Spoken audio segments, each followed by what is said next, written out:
Hello dear future stars. तो my self Ankit और welcome to my YouTube channel. आज मैं इस छोटे से नन्हे से प्यारे से चैनल में पढ़ाने जा रहा हूँ सोल्यूशन का एक थर्ड लेक्चर। आज बेसिकली अभी तो हमने कंसंट्रेशन टर्म ख़त्म किया था। आज से हमारा सोल्यूशन चैप्टर रियलिटी में स्टार्ट होगा। तो सबसे पहले सोल्यूशन चैप्टर को स्टार्ट करने से पहले हमको एक चीज़ समझनी पड़ेगी, वेपर प्रेशर। अभी तक जिसने लेक्चर नहीं लिए, दो अगर नहीं लिए, इधर से स्टार्ट कर रहा है तो उसको भी समझ में आएगा, क्योंकि अभी तो बिल्कुल कंसंट्रेशन टर्म ही चल रही थी। तो अब हम समझते हैं वेपर प्रेशर किसको बोलते हैं। वेपर प्रेशर, वेपर प्रेशर काफी लोगों के दिमाग में काफी क्वेश्चन आए होंगे। जैसे वेपर लिखा होगा, किसी को वेपर और गैस में दिक्कत हो रही होगी कि वेपर और गैस में क्या डिफरेंस होता है। अरे भाई, सबको एक कॉमन डाउट आता है कि सर वेपर और गैस में क्या मतलब डिफरेंस है। तो वेपर बेसिकली वेपर भी गैस है। वेपर भी क्या है? गैस है। लेकिन ये लिक्विड से फॉर्म होती है, लिक्विड से फॉर्म होती है। और बेसिकली गैस क्या है? गैस तो भाई गैस है, ये लिक्विड से फॉर्म नहीं होती, लिक्विड से फॉर्म नहीं होती। गैस तो गैस होती है, ठीक है। बेसिकली वेपर क्या है? वेपर गैस ही है। वेपर क्या है? गैस ही है, लेकिन वो लिक्विड से फॉर्म होती है, लिक्विड से। और सर एक डिफरेंस और बता दीजिए, वेपर और स्टीम में क्या डिफरेंस है? वेपर और स्टीम में क्या डिफरेंस है? अरे भाई, सेम चीजें लगती हैं ना। जैसे वेपर देखो, वेपर पढ़ो और गैस पढ़ो तो अपने दिमाग में आता है कि सेम चीज है। ऐसे वेपर और स्टीम में भी हमको लगता है कि ये सेम चीज है, लेकिन इसमें डिफरेंस है।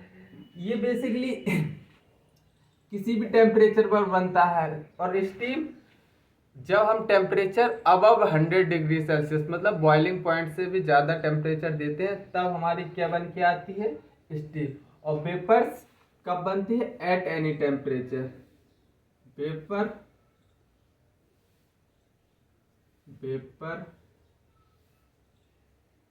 फॉर एट एनी टेम्परेचर, किसी भी टेम्परेचर पर वेपर बनती है।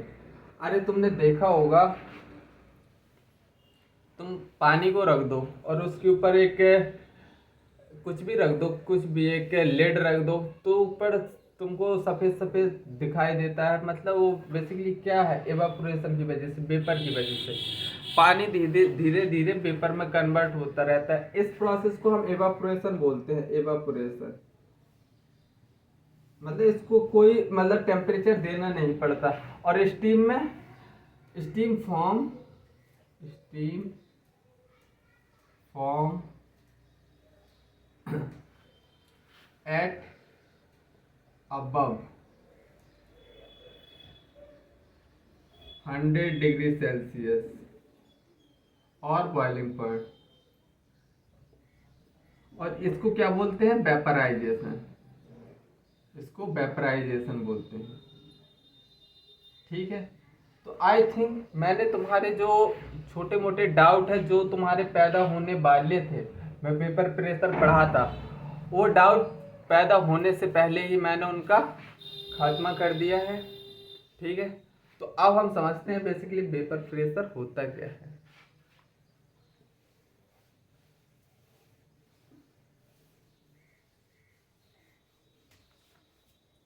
Vapour pressure pressure exerted by vapor on the surface of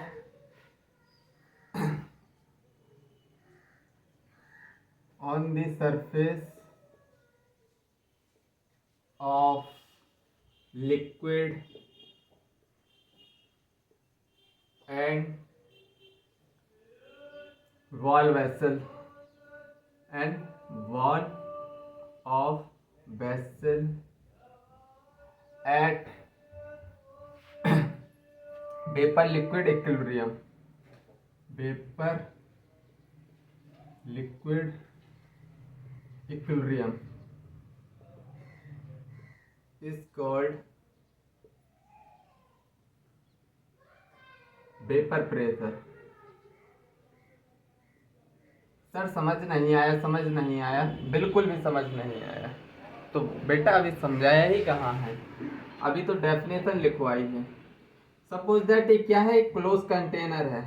ये क्या है, close container. Close container, close container है, उसमें वाटर रखा है, उसके पास कुछ काइनेटिक एनर्जी होगी। अरे वाटर के मॉलिक्यूल्स के पास कुछ काइनेटिक एनर्जी होती है बिल्कुल, इसके पास काइनेटिक एनर्जी है तो चारों तरफ से फोर्स लग रहे होंगे, और एक दूसरे को क्या है, जो वाटर के अंदर मॉलिक्यूल हैं वो आपस में बैलेंस होते हैं। ऐसे ही वाटर के अंदर क्या लगता है, इनके पास काइनेटिक एनर्जी होती है, काइनेटिक एनर्जी है तो फोर्स तो लगेगा, तो ये चारों तरफ बैलेंस होते हैं। लेकिन जो सरफेस पर मॉलिक्यूल होते हैं, जो सरफेस पर मॉलिक्यूल होते हैं, उनका फोर्स बैलेंस नहीं होता और वो स्केप आउट कर जाते हैं। तो इधर क्या, वेपर फॉर्म होने लगते हैं, वेपर फॉर्म होने लगते हैं। एक टाइम ऐसा आता है जब रेट ऑफ, एक टाइम ऐसा आता है जब इक्विलिब्रियम आ जाता है, एट इक्विलिब्रियम। अब जो वाटर मॉलिक्यूल जो फॉर्म हुए हैं, वेपर के मॉलिक्यूल फॉर्म हुए हैं, ये भी आपस में टकराएंगे, मतलब ये भी टकराएंगी क्योंकि इनके पास भी एनर्जी होगी, ये टकराएंगे और फाइनली वाटर बनाएंगे। मतलब एक टाइम फिर ऐसा आएगा इक्विलिब्रियम वाला, जितने वेपर बन रहे होंगे, जितने वेपर बन रहे होंगे उतने ही क्या कंडेंसेशन हो रहा होगा, उतना ही मतलब कंडेंसेशन हो रहा होगा। मतलब at equilibrium rate of evaporation, rate of evaporation is equal to rate of vaporization, vaporization. मतलब वाटर मॉलिक्यूल क्या हो रहा होगा, H2O वेपर में कन्वर्ट हो रहा होगा, तो एवापोरेशन, एवापोरेशन H2O लिक्विड से H2O गैस में, और H2O गैस लिक्विड में कन्वर्ट हो रही होगी, तो इसको बोलेंगे कंडेंसेशन, कंडेंसेशन, यही तो सब बोलेंगे। देखो अभी हमने क्या समझा है, अभी तक हमने कुछ नहीं समझा है कि जैसे एक क्लोज कंटेनर है और उसमें वाटर मॉलिक्यूल है, तो उसके पास कुछ काइनेटिक एनर्जी होगी, जो अंदर जो मतलब अंदर के मॉलिक्यूल होंगे उनका फोर्स, मतलब फोर्स लग रहा होगा डिफरेंट तरफ से, तो बैलेंस हो रहे होंगे। लेकिन जो सरफेस पर मॉलिक्यूल है वो स्किप आउट कर जाते हैं, स्किप आउट कर गए, ऊपर चले गए। तो ऊपर भी अगर ये जैसे तुमने देखा होगा, जैसे नीचे से वाटर एवापोरेट होता है, ऊपर पहुंचता है, बादल बनते हैं, और जब वो वाटर मॉलिक्यूल टकराता है तो पानी बन के नीचे बरसता है। सेम कंडीशन इधर है कि मतलब ये वाटर मॉलिक्यूल पहले क्या ऊपर चले गए, ऊपर चले गए वेपर्स बन के, तो ऊपर से भी ये कोलाइड करेंगे, कोलाइड करेंगे और कंडेंसेशन होगा, मतलब पानी में बदलेंगे। तो मतलब एक टाइम ऐसा आएगा इक्विलिब्रियम पर जब जितने वेपर बन रहे होंगे उतना ही वेपर क्या हो रहा होगा, पानी में कन्वर्ट हो रहा होगा। और जो ये वेपर बने हैं ये सरफेस पर प्रेशर लगाएंगे, ये वेपर कुछ प्रेशर तो लगाएंगे ही ना सरफेस पर, ये वाटर मॉलिक्यूल की सरफेस है, तो इस पर जो सरफेस लगाएंगे, प्रेशर लगाएंगे, तो वही होता है बेसिकली वेपर प्रेशर। ठीक है, आई थिंक समझ में आ गया होगा, नोट डाउन करो।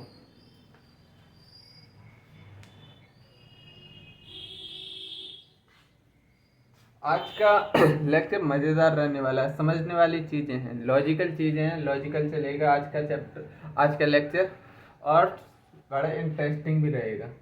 चलो आप इवापोरेशन और कंडेंसेशन और समझा दे रहा हूँ। वेपर प्रेशर बिल्कुल समझ आ गया होगा आई थिंक।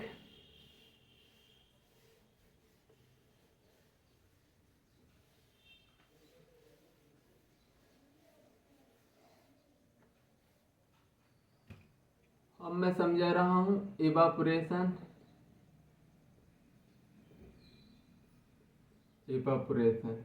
इवापोरेशन में क्या होता है? कुछ भी नहीं होता।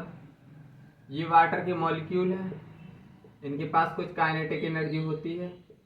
काइनेटिक एनर्जी होती है जो वाटर के अंदर है वो तो बैलेंस रहती है, जो वाटर के सरफेस पर होते हैं वो स्किप आउट हो जाते हैं और वेपर्स बना लेते हैं। ठीक है, और वो वेपर्स बना लेते हैं। मतलब इसी को हम क्या बोलते हैं? वेपराइजेशन। लिक्विड का वेपर में चेंज होना। लिक्विड का वेपर में चेंज होना। वेपर में चेंज होना। लिक्विड का वेपर में चेंज होना, इसको क्या बोलते हैं? इवापोरेशन। और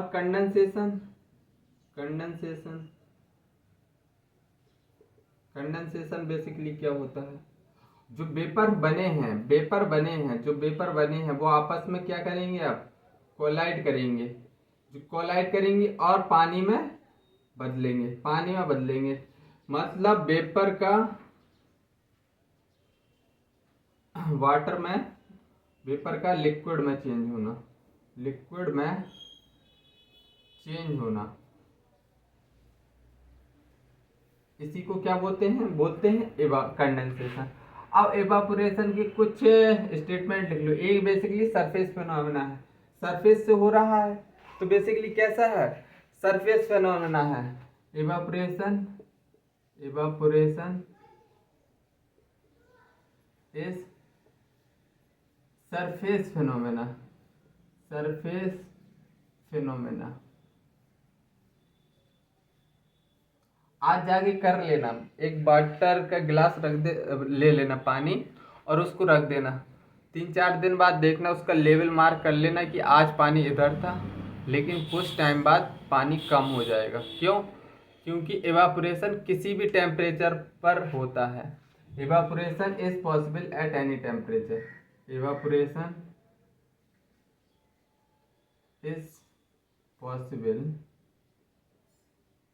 एट एनी टेम्परेचर। किसी भी टेम्परेचर पर पॉसिबल होता है। और थर्ड पॉइंट इवापोरेशन की, बेसिकली इस इवापोरेशन कैसा है? स्पॉन्टेनियस प्रोसेस है। मतलब स्पॉन्टेनियस का मतलब क्या है? कि जो खुद ब खुद हो, उसको करवाने के लिए एक्सटर्नल एजेंट की जरूरत ना ही पड़े। तो मतलब evaporation is a spontaneous process. Evaporation is a spontaneous process. ये कैसी प्रोसेस है? स्पॉन्टेनियस, जो खुद पे खुद हो, उसको करवाने के लिए किसी की भी जरूरत ना पड़े। अब हम फाइनली फिर से समझते हैं बेसिकली वेपर प्रेशर के बारे में। इतना तुम पॉइंट्स लिख लो, जरूरी है। ये सब पॉइंट्स बिल्कुल तीनों स्टार पॉइंट हैं। ठीक है, हम एक बार फिर से वेपर प्रेशर पर कूदते हैं।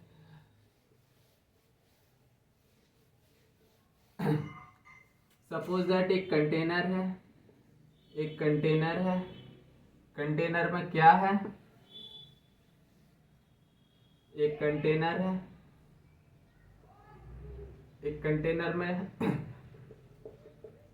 लिक्विड है और इधर वेपर बने हैं। तो मतलब इवापोरेशन वेपर में इक्विलिब्रियम में क्या होता है? वेपर सैचुरेटेड होते जाते हैं। एट इक्विलिब्रियम वेपर्स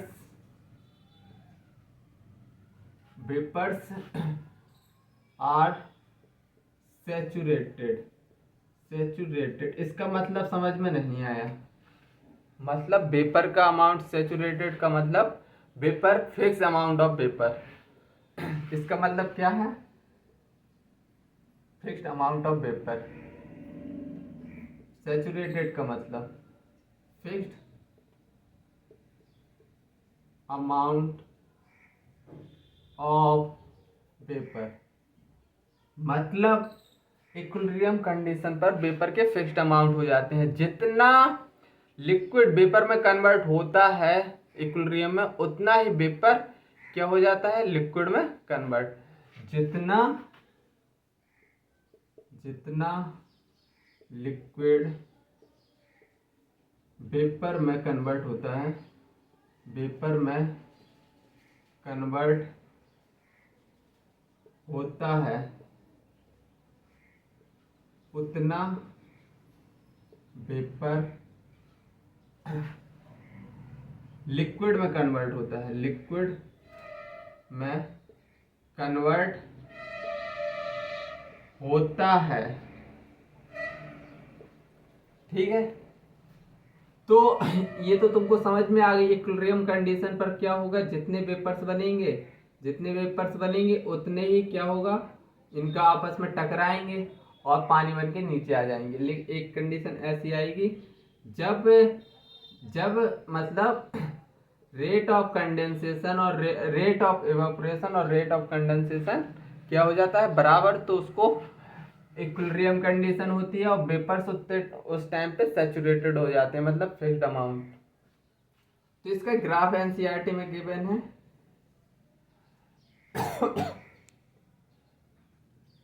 रेट और टाइम का बड़ा प्यारा ग्राफ है, इसको समझना जरूरी है।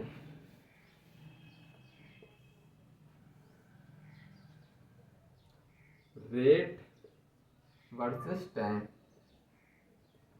एक बात देखना, काफी लोग समझाते हैं, ऐसे समझाते हैं कि वेपर्स धीरे धीरे बनना स्टार्ट हुए। भाई नहीं, एक सरफेस होना है, एकदम बनते हैं। इधर क्या होता है? पहले वैक्यूम होता है। क्या होता है? वैक्यूम। वैक्यूम होता है, खाली स्पेस होता है, कुछ भी नहीं होता।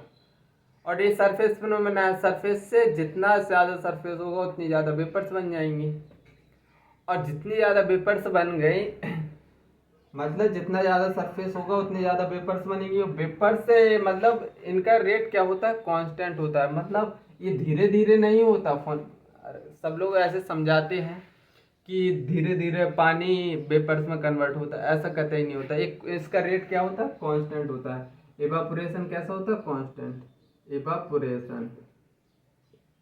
ठीक है, तो काफी लोगों का मिसकंसेप्शन होगा ऐसा कि धीरे धीरे वेपर्स बनेंगे, तो अपना मिसकंसेप्शन इधर ही खत्म कर दो। हाँ, लेकिन कंडेंसेशन है, धीरे धीरे टाइम के साथ बढ़ता है बढ़ता है बढ़ता है, और एक इक्विलिब्रियम पॉइंट आ जाता है, टी इक्विलिब्रियम, जहां पर रेट ऑफ इवापोरेशन और रेट ऑफ कंडेंसेशन बराबर हो जाता है। इसको क्या बोलते हैं? कंडेंसेशन। कंडेंसेशन धीरे धीरे बढ़ता है टाइम के साथ। ठीक है, इतनी बात समझ में आई हो तो इसको भी नोट डाउन करो, ये भी इंपॉर्टेंट पॉइंट है।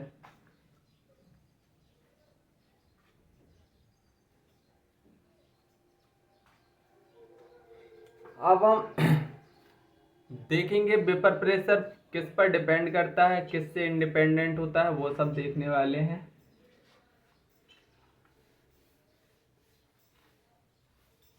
सबसे पहले हम बात कर लेते हैं वेपर प्रेशर पर किस पर डिपेंड नहीं करता।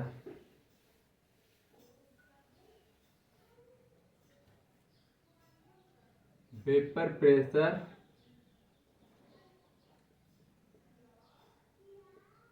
इज इंडिपेंडेंट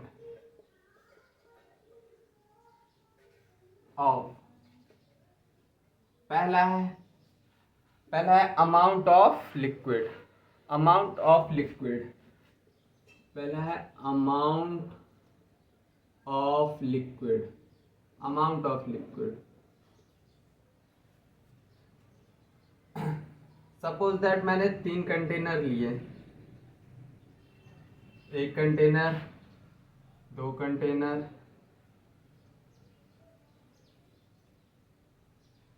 और तीसरा कंटेनर। 3 कंटेनर ले लिए, अमाउंट ऑफ लिक्विड 3 कंटेनर ले लिए।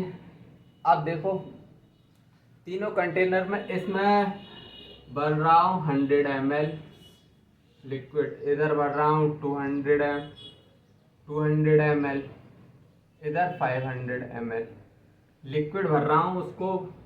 ये क्या है 100 ml H2O। H2O ही लेना हर जगह, क्योंकि इंट्रैक्शन अलग अलग नहीं होने चाहिए, इंट्रैक्शन सेम होना चाहिए। और इधर ले लो 200 ml H2, इधर कितना है 200 ml। अब 500 ml, इधर कितना है 500 ml। 500 ml क्या है वाटर ही है। तो इसका प्रेशर मान लो P1 होगा, इसका प्रेशर मान लो P2 होगा, इसका P3 होगा। अब कोई कमेंट कर सकता है किसका वेपर प्रेशर ज़्यादा होगा। तो भैया ये इधर लिक्विड क्या है कम है, कम वेपर बनेंगे। जितने कम वेपर बनेंगे उतना कम कंडेंसेशन होगा, जितने ज़्यादा वेपर्स बनेंगे उतना ज़्यादा कंडेंसेशन होगा, और ज़्यादा वेपर्स बनेंगे और ज़्यादा कंडेंसेशन होगा।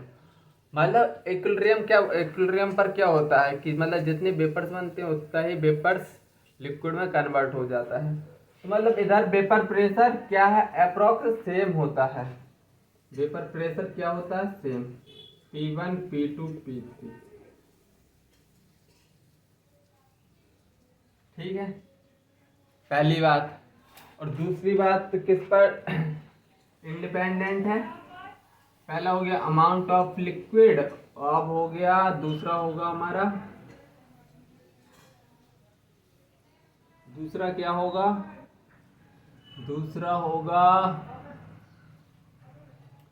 Size, shape, size shape and surface area, and surface area. इस पर भी इंडिपेंडेंट होता है। कैसे, सपोज दैट मैंने एक कंटेनर ये ले लिया, एक कंटेनर मैंने ये ले लिया, एक कंटेनर मैंने ये वाला ले लिया। अब सब में क्या भर दिया मैंने, पानी भर दिया, वाटर वाटर वाटर वाटर, और इधर भी क्या भर दिया है वाटर, जिसका प्रेशर P1, इसका प्रेशर P2, इसका pressure P3।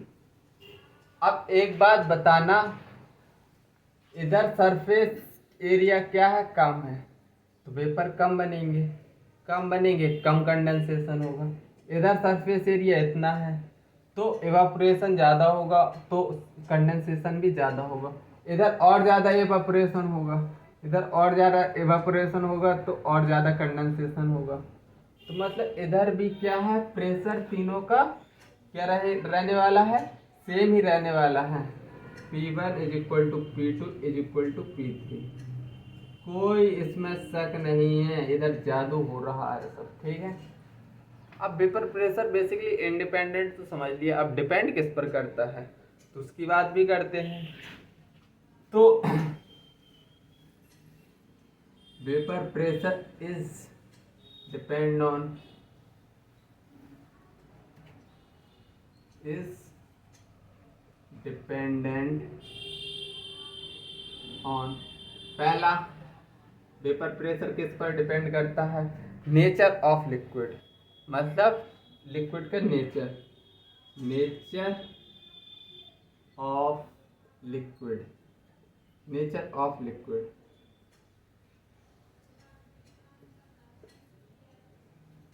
Nature of liquid देखो, सपोज दैट मैंने दो लिक्विड लिए हैं,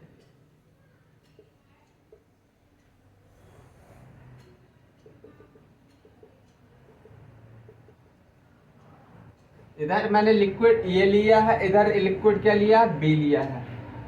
तो ए लिया है, इधर क्या लिया है बी। अब मैंने intermolecular force of attraction, intermolecular attraction इसका है, ए का क्या है ज़्यादा है as compare to B B, as compare to B B. अब एक बात बताना, intermolecular force of attraction A का ज़्यादा है तो वेपर प्रेशर किसके ज़्यादा बनेंगे? अरे भाई एक बात बताना, जिसको तुम तेजी से पकड़े रहोगे वो भाग जाएगा, या जिसको धीरे से पकड़ोगे वो भाग जाएगा? तुम अपनी गर्लफ्रेंड को है अच्छे से पकड़ के अच्छे से बॉन्डिंग बना के रखते हो ताकि भाग ना जाए। अगर तुम्हारे झगड़े हो जाते हैं, लड़ाई हो जाती है, मतलब तुम्हारा अट्रैक्शन कम हो गया, तो अब इसी बात है उसको जाना है किसी और के साथ जिसके साथ वो अट्रैक्शन फील कर रही है। तो ऐसा ही सेम वेपर प्रेशर मतलब इसके साथ होता है। और डिफरेंट डिफरेंट नेचर के लिक्विड है, सपोज दैट ये है लिक्विड वन लिक्विड ए, और ये क्या है लिक्विड बी। अगर लिक्विड ए का इंटरमॉलिक्यूलर फोर्स ऑफ अट्रैक्शन क्या है ज़्यादा है, तो वेपर प्रेशर उसके क्या बनेंगे, कम बनेंगे, क्योंकि अट्रैक्शन ज़्यादा है तो छूट कर नहीं भाग पाएगा। तो वेपर प्रेशर किसके ज़्यादा होंगे, ए से कम होंगे, ए के कम होंगे, बी के ज़्यादा होंगे। मतलब हम क्या बोल सकते हैं, इधर से एक बात बोल सकते हैं, वेपर प्रेशर इनवर्सली प्रोपोर्शनल है इंटरमॉलिक्यूलर अट्रैक्शन के। ठीक है, अगर मैं एग्जाम्पल की बात करूं, एग्जाम्पल भी दे दो सर, वाटर और C6H6 के बारे में कमेंट करो, तो किसना वेपर प्रेशर किसके ज़्यादा होंगे? अगर मैं इंटरमॉलिक्यूलर फोर्स ऑफ अट्रैक्शन की बात करूं, तो इधर क्या है, वाटर में हाइड्रोजन बॉन्डिंग प्रेजेंट है। हाइड्रोजन बॉन्डिंग क्या होता है, एक बहुत मतलब इसको बोलेंगे एक्स्ट्रा अफेयर बोल सकते हो तुम, मतलब ज़्यादा अट्रैक्शन। तो मतलब इंटरमॉलिक्यूलर फोर्स हाइड्रोजन बॉन्डिंग की वजह से क्या होगा, वाटर का ज़्यादा होगा intermolecular force of attraction as compare to benzene. तो वेपर प्रेशर किसका ज़्यादा होगा? ऑब्वियस सी बात है, बेंजीन का C6H6 का ज़्यादा होगा एज कंपेयर टू वाटर, क्योंकि इसमें हाइड्रोजन बॉन्डिंग लग रही है, एक्स्ट्रा अफेयर। ठीक है, इतनी बात समझ में आई हो तो इसको नोट डाउन करो।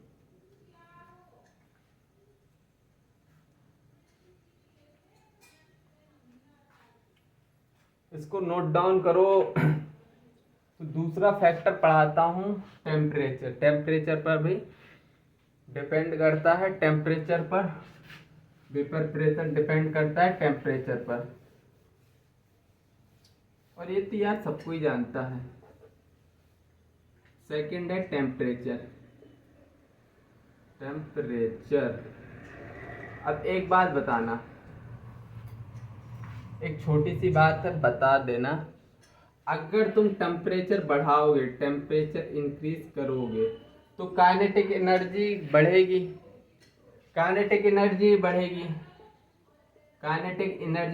तो वेपर प्रेशर मॉलिक्यूल के वेपर्स भी बनने लगेंगे, तो मॉलिक्यूल्स के वेपर बनने लगेंगे, तो वेपर प्रेशर क्या होगा, बढ़ेगा ही। अरे भाई टेम्परेचर बढ़ाओगे काइनेटिक एनर्जी बढ़ेगी, तो वो मोर मतलब मॉलिक्यूल सरफेस से क्या हो जाएंगे, बाहर भागेंगे, तो मतलब वेपर प्रेशर क्या होगा, इंक्रीज होगा। अब एक इक्वेशन लिखवाने जा रहा हूँ, उसको तुमको याद नहीं करना है, ना ही उससे डरना है, क्योंकि वो तो मतलब ओनली सिंपली एक ग्राफ समझाने के लिए है।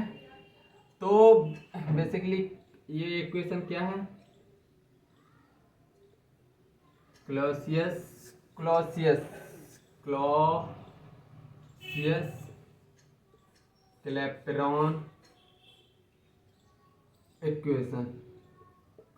क्लैपेरॉन इक्वेशन क्या है, log P2 upon P1 is equal to delta H vaporization 2.303 R T2 minus T1 upon T2। ये हमारी क्लॉसियस क्लैपेरॉन इक्वेशन है। इसको बस याद नहीं रखना है, ओनली ग्राफ याद रखना है, ग्राफ ये वाला ग्राफ याद रखना है। वेपर प्रेशर और टेम्परेचर के बीच में एक ग्राफ आएगा, इधर क्यों बना रहे हैं, इधर बनाएं, समझ में आएगा। वेपर प्रेशर और टेम्परेचर के बीच में एक ग्राफ आता है। कैसा ग्राफ होता है? ऐसा। बस इसी को याद रख लेना, यही है हमारा स्टार पॉइंट इसका। और लेकिन P1 P2 क्या है? P1 एंड P2 क्या है इधर? ये है वेपर प्रेशर, वेपर प्रेशर। और delta H vaporization heat of vaporization है। डेल्टा एच वेपराइजेशन क्या है? Heat of vaporization. और T1 क्या है? T1 T2 टेम्परेचर है सिंपली। T1 एंड T2 क्या है? Simply temperature. और R क्या है? Gas constant. ये तो सबको पता है, ठीक है। तो इसको इस इक्वेशन को देख लो एक बार अपनी नज़र भर के, लेकिन जितने नज़र भर के ये देखो इक्वेशन, उससे ज़्यादा नज़र भर के तुमको ये ग्राफ देखना है, क्योंकि अल्टीमेटली एग्जामिनर तुमसे ग्राफ पूछेगा, ठीक है। अब चलते हैं अब आगे की तरफ और हम पढ़ेंगे अब कौन सा फैक्टर। 2 फैक्टर कंप्लीट हो गए हैं। तीसरा फैक्टर है जो कि डिपेंड करता है बॉइलिंग पॉइंट। तीसरा फैक्टर क्या है? तीसरा फैक्टर है boiling point. Boiling point temperature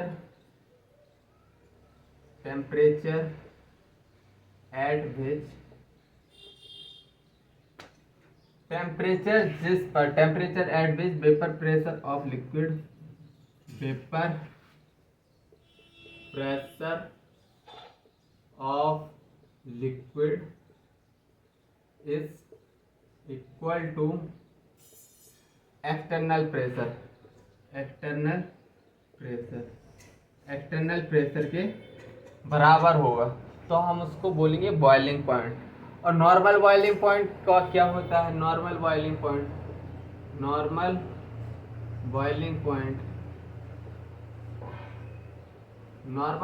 point होता है जब एक्सटर्नल प्रेशर 1 एटमॉस्फेयर हो।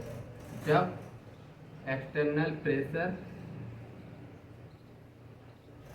1 एटमॉस्फेयर हो, और जब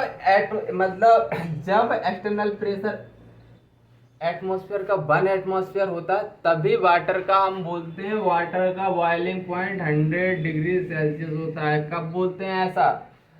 तभी बोलते हैं जब भाई नॉर्मल बॉइलिंग पॉइंट की बात हो रही है, जब एक्सटर्नल प्रेशर 1 होता है। अगर एक्सटर्नल प्रेशर चेंज कर दोगे ना, तो ये वाटर का जो 100 डिग्री बॉइलिंग पॉइंट आता है, जिसको तुम रट के बैठे हो कि इतना ही होता है, भाई चेंज हो जाएगा, ठीक है ना। तो ये बॉइलिंग पॉइंट कौन डिसाइड कर रहा है? External pressure. अगर मैं एक ग्राफ की बात करूं तो इधर वेपर प्रेशर और इधर ले लो क्या? टेम्परेचर। तो सपोज दैट ये है, क्या है? वेपर प्रेशर क्या है इधर? External pressure 1 atmosphere.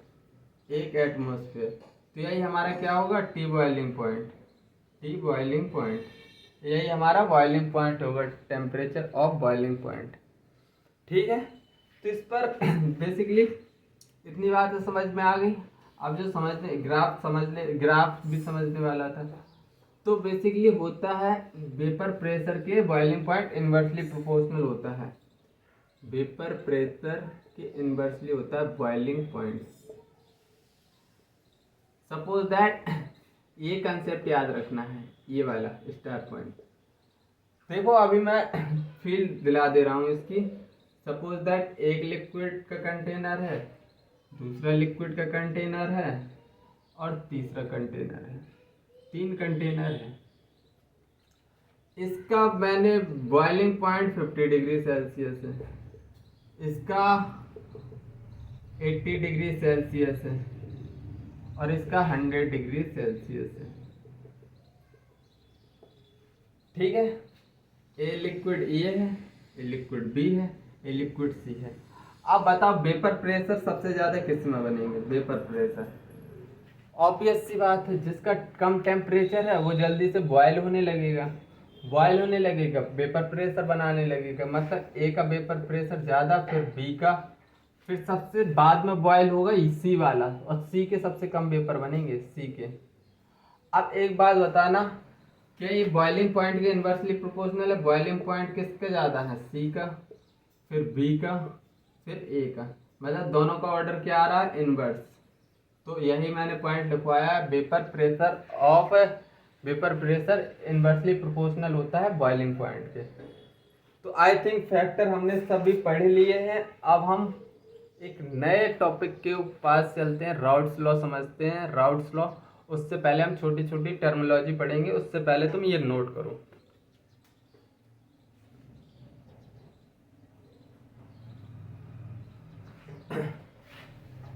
तो छोटी छोटी पॉइंट्स जो कि आने वाले हैं वेपर प्रेशर में समझने के लिए ज़रूरत रहेगी इनकी। सबसे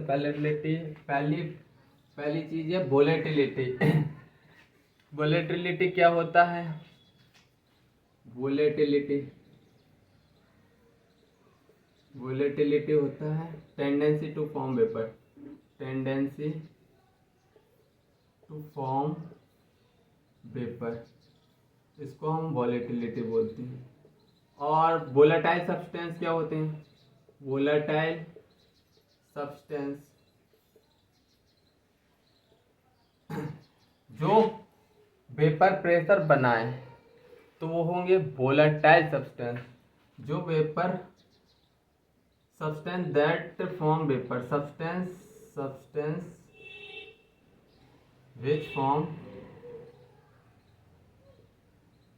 वेपर। और नॉन वोलेटाइल सब्सटेंस कौन से होते हैं? Substance which do not form vapour, substance which do not form vapour, ठीक है। अब तीसरी चीज समझने वाली होती है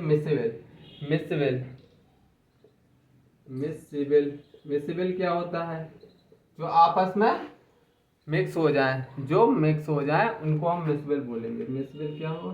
जो मिक्स हो जाए, मतलब अल्कोहल और वाटर को मिलाओगे तो ऑब्वियस सी बात है मिक्स हो जाएंगे। अगर मैं बात करूं नॉन मिससिबल, तो जो मिक्स ना हो, जैसे वाटर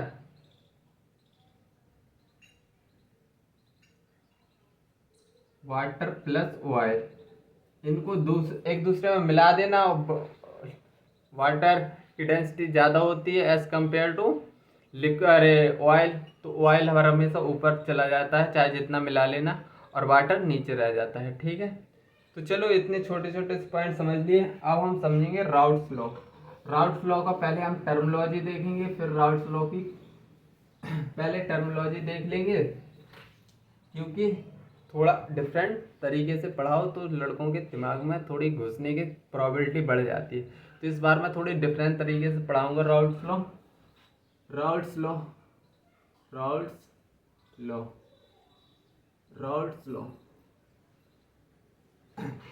देखो राउट्स लॉ, सपोज दैट एक लिक्विड है,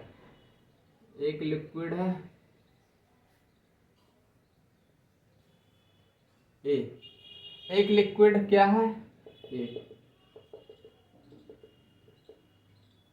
ए, और इसको मिला दो लिक्विड बी से,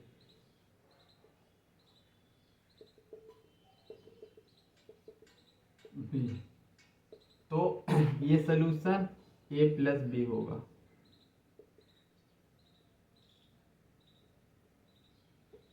ये सॉल्यूशन होगा ए प्लस बी का।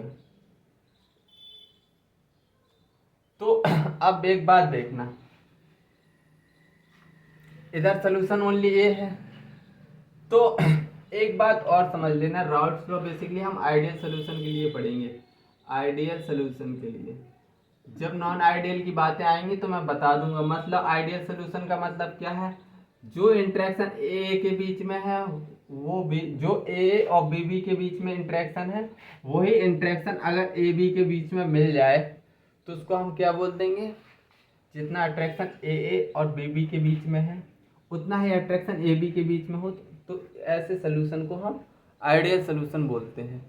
ठीक है, इंटरेक्शन सेम होता है इसमें। तो ये क्या है, प्योर लिक्विड ए है, प्योर लिक्विड ए है, ये क्या है, प्योर लिक्विड बी है, और ये सोल्यूशन है ए प्लस बी का। अब प्योर लिक्विड ए से वेपर प्रेशर केवल ए के बनेंगे तो इसको पी नॉट ए से डिनोट कर दो, और प्योर लिक्विड बी से सिर्फ वेपर प्रेशर किसके, P naught B, vapour pressure केवल पी बी के बनेंगे।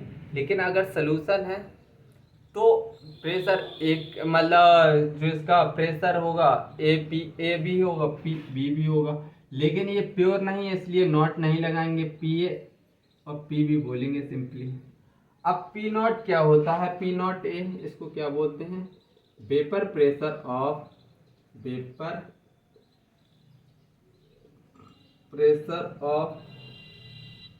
प्योर लिक्विड ए।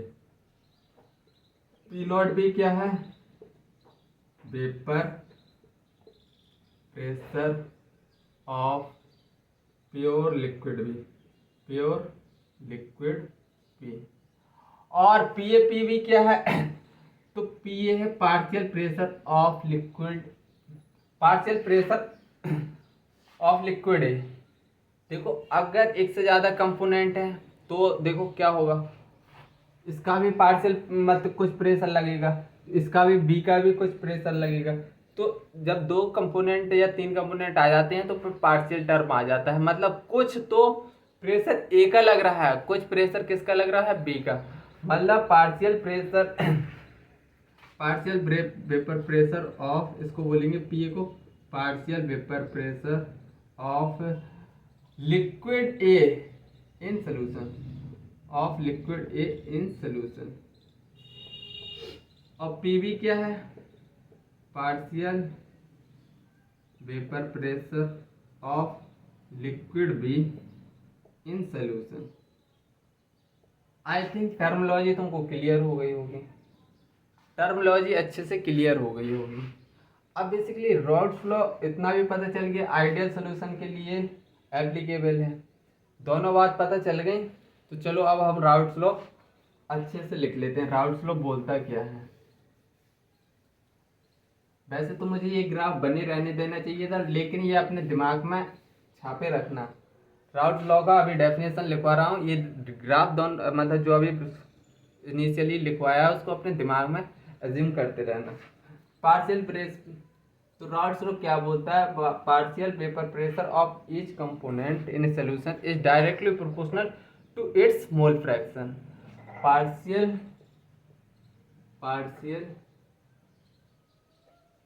वेपर प्रेशर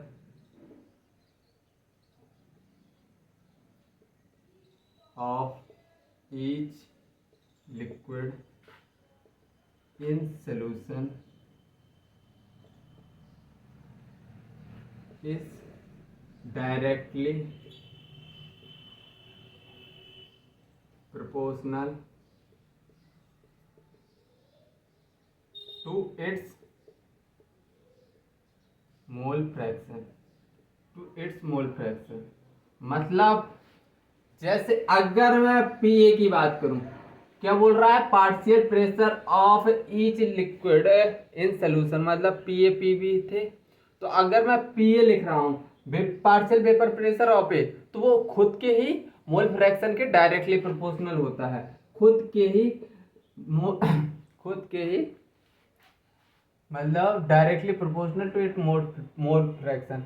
जैसे पार्शियल प्रेशर ऑफ ए है तो अपने ही मोल फ्रैक्शन के वो डायरेक्टली प्रोपोर्शनल होता है, सिंपली इसी को हम बोलते हैं राउल्ट्स लॉ।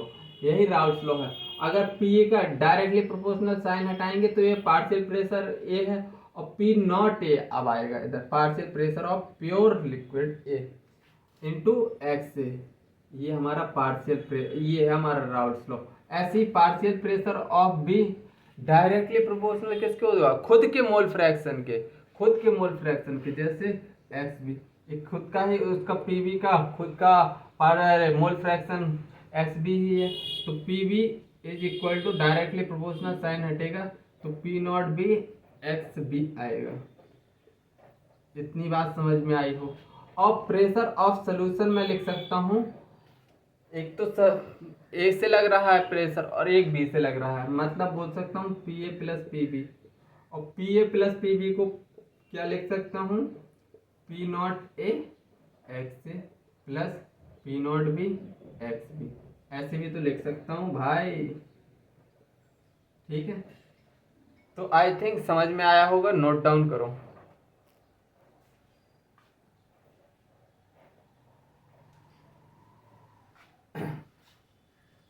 और इधर एक बात और याद रखना, जैसे मोल फ्रैक्शन, ये बात तो तुमको बता दी है मैंने, मोल फ्रैक्शन कंसंट्रेशन टर्म बनाई है। अगर दो कंपोनेंट है तो इनका सम क्या होगा, 1। तो x से क्या हो जाएगा, simply 1 minus X B, X B क्या हो जाएगा 1 minus X A, 1 minus X A. आज केवल और केवल एक सवाल करेंगे, कल इसके क्वेश्चन करेंगे। आज बस फार्मूला देख लेना, थोड़ी थ्योरी रिवाइज कर लेना। आज भी कुछ खास न्यूमेरिकल्स है नहीं, आज मैं लाया ही नहीं हूँ। क्यों नहीं लाया, मेरा मतलब ऐसा चलने लगा है कि पहले फार्मूले लिखवा दो, कंसेप्ट समझा दो, और फिर उस दिन जिस अगले दिन लड़का प्रिपेयर होकर बैठेगा फार्मूला याद करके, तो तब वो खुद से अप्लाई करेगा फार्मूला, क्वेश्चन में खुद से अप्लाई करेगा, तो उसका मतलब कंसेप्चुअली स्ट्रांग होगा, फिर मतलब खुद से लगाएगा तो कॉन्फिडेंस आएगा। ठीक है, तो ऐसे तो मैं तो सॉल्व करवा दूँ 10, लेकिन उससे तुम्हारा कॉन्फिडेंस नहीं बढ़ने वाला। हाँ, वैरायटी में चेंज कर सकता हूँ और मैं सॉल्व करवा सकता हूँ, लेकिन अल्टीमेटली थोड़ा दिमाग अप्रॉक्स शुरुआत में जैसे ही मैं क्वेश्चन लिखता हूँ तो अप्रॉक्स तुम्हारा 80% तुम्हारा खुद पर फोकस होना चाहिए, मुझे क्वेश्चन आ रहा है या नहीं आ रहा। नहीं आ रहा है फिर ही देखना है। चलो चलो क्वेश्चन करते हैं। The vapour pressure of pure benzene is of pure benzene is 800 torr. Benzene form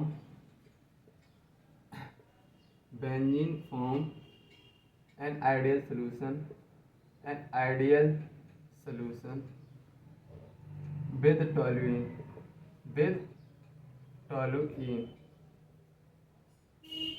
mole fraction of benzene is 1/4. Then find partial vapor pressure of benzene. Then find partial vapor pressure of benzene. A 3200 torr. B 400 torr. C 100 torr. D 200 torr।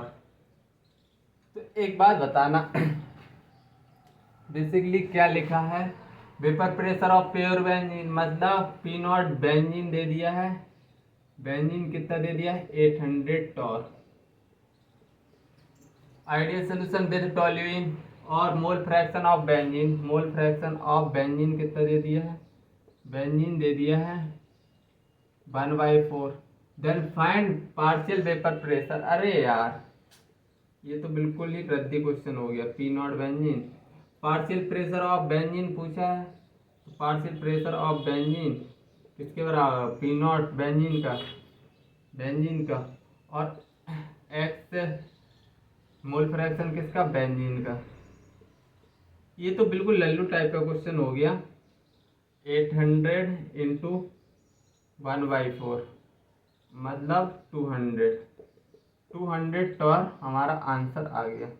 कल इसके question करवाऊंगा, कल इसके question करवाऊंगा। D option हमारा correct है। तो आज के लिए बस इतना ही रखते हैं और मन से पढ़ाई करते रहो। कंसेप्चुअली मैं तुमको उस कंसेप्ट तो हर चीज़ समझाते जा रहा हूँ और क्वेश्चन भी ज़्यादा ही प्रैक्टिस करवाऊँगा। तो इस सोल्यूशन चैप्टर में थोड़ी दिक्कत जहाँ आएगी मैं उसको तुमको इतने होले होले तरीके से निकाल ले जाऊँगा, तुमको पता भी नहीं लगेगा, हवा भी नहीं लगेगी एक्चुअली टॉपिक कठिन कहाँ है।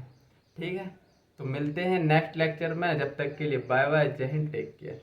थोड़ी ट्रस्ट बनाए रखना और लाइक और सब्सक्राइब करते रहो। बाय।